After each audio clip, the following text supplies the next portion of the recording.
Hi everyone, Lazola here, and welcome to my page. It's May, so we're in the fifth month of the year, and today we're discussing mentorship. So, before I get straight into it, just want to give a bit of background around the topic of mentorship and why I felt the need to make this video. So, my first video was about transitioning from university to working. And obviously, one of the secret weapons to succeeding in a corporate career is having a mentor. And I felt the need to elaborate on this point because it's something that many young people are not aware of. And it is something that is limiting their career growth. However, before we talk about mentorship, the first thing I need to do is just to clarify the difference between mentorship, sponsorship, and a coach. So, in your corporate career, you will stumble across these three, and it's important that you know what they are before you go and you seek mentorship. So, I'll start off with the bottom, which is a coach. So, a coach is someone that you pay when you're in a career to assist you enhance and improve areas that you might not be necessarily good at professionally.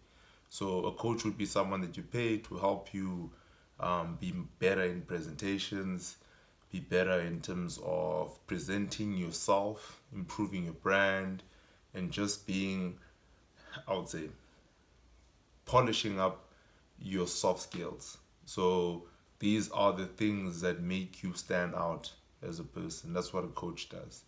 And a sponsor is someone that comes into your career or identifies you as a high potential and speaks on your behalf in tables or settings where you are not there.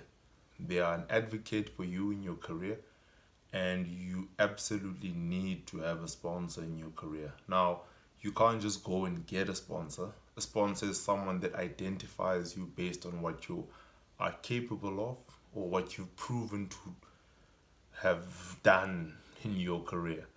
And then, most importantly, the last one is a mentor. A mentor is someone who makes time to walk the journey with you, and someone who advises you, and someone who only, it's free, by the way. And however, it's free, but in most cases, a mentor is someone that is in a senior role or that has walked the same path that you've walked or that you are busy walking, and their time is very valuable. So it's a transaction, and a mentor is someone who also wants to mentor you. So it's a two-way relationship. It's not only you seeking them, they also have an opportunity to say no, and it's part of life. So it's important that that relationship adds value to both the mentor and the mentee. Now, I've explained the differences between mentorship, a coach, and a sponsor. Now, if you want to know more about mentorship and you feel that mentorship is something that you need in your career, there's some four things that I've identified that I feel are critically important if you need to obviously get a mentor or you believe that a mentor is what you need in your career. And the first thing is really simple. You need to know what you want. Knowing what you want seems very simple, but you need to be clear first of where you see yourself, where you see your career in the next 5 years, the next 10 years. It doesn't have to be detailed, but you need to at least have an idea of where your career is going and what steps you think you need to take in order to get there. That's critically important. And the second thing, you need to also spend time in identifying your values. And values are simple. Mine is fairness, it is excellence, it's family, and it's hard work. I mean, those are things that best describe me. and values that define who I am. That's extremely important, that you take time to just identify what your values are. It's really simple. You really don't have to come up with a PowerPoint presentation about your values. Just look at yourself. You spend time in knowing where you are going, but then your values need to be your center. Once you've done that, the third thing you need to do is identify your strengths.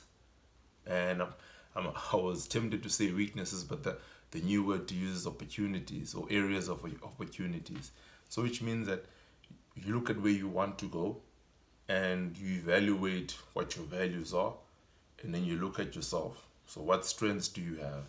Okay, so for me, I'm a guy that is very good at leadership, someone who's very good at strategic thinking, someone who's an extremely hard worker, and someone who is able to think outside the box and identify creative solutions to problems. Those are my strengths in a nutshell.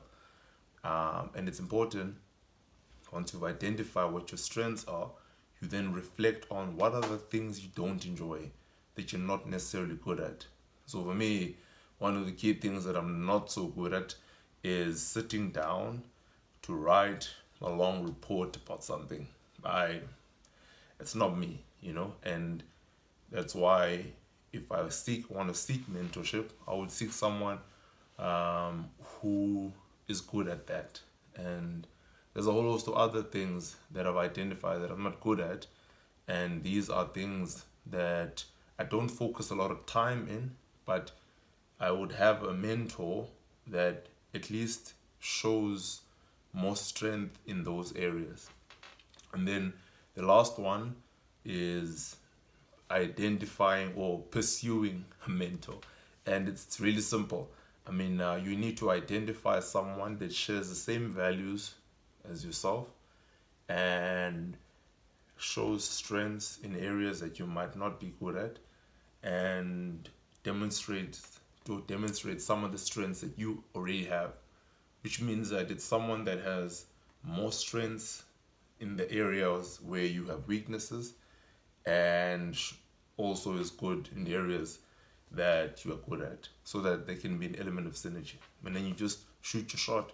You find someone, you send them a message, you are persistent in the pursuit of mentorship, and you show up prepared. You find them, you get their details, you call them, you send them emails, you get a hold of their personal assistants, and you just, seek it with an attitude of relentlessness. And eventually, someone will eventually agree if you are persistent enough. And also be okay with the fact that sometimes when you seek a mentor, the person might say no. I mean, it's completely fine. I mean, they might be a busy individual. And mentorship is not always supposed to be a permanent journey. Also make peace with the fact that, your mentor might say, dude, I think it's time now. I mean, we've spent sufficient time. I don't think I can add more value to you. And it's completely fine. So those are just some of the things that I believe are important to consider when you are seeking mentorship.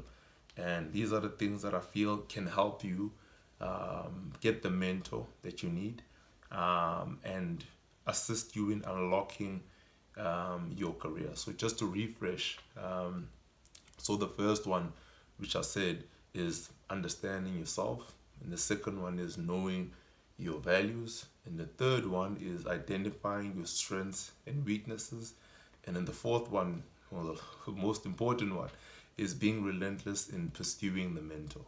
So I think those are just some of the ideas and the lessons I've learned and I've applied, and they've worked for me. And I would challenge you to take it up and try them for yourself.